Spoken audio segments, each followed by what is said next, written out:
liniște în suflet mă cuprinde și cerul s-a deschis deasupra mea.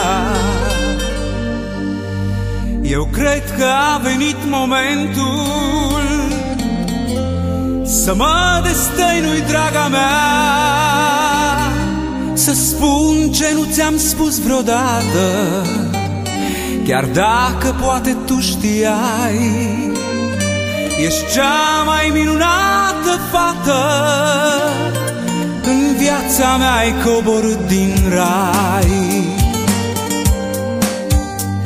Cât de frumoasă pot să fii, iubito, ridică-ți voalul să te pot vedea. Să ne așezăm aici la țărmul mării, în noaptea asta sfântă ești a mea. Și a mea vei fi pe veci de acum încolo, și-al tău voi fi mereu, mireasa mea. Cu tine vreau să plec departe, în altă lume dacă aș putea. Ești mireasa vieții mele,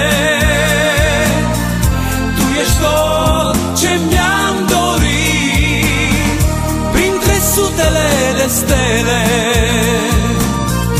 În sfârșit eu te-am găsit, te-am visat așa cum ești, în rochie albă de mireasă.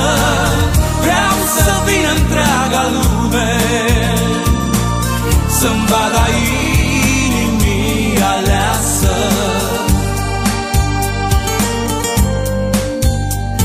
Și soarele a venit să ne cunune, și luna a venit din partea mea.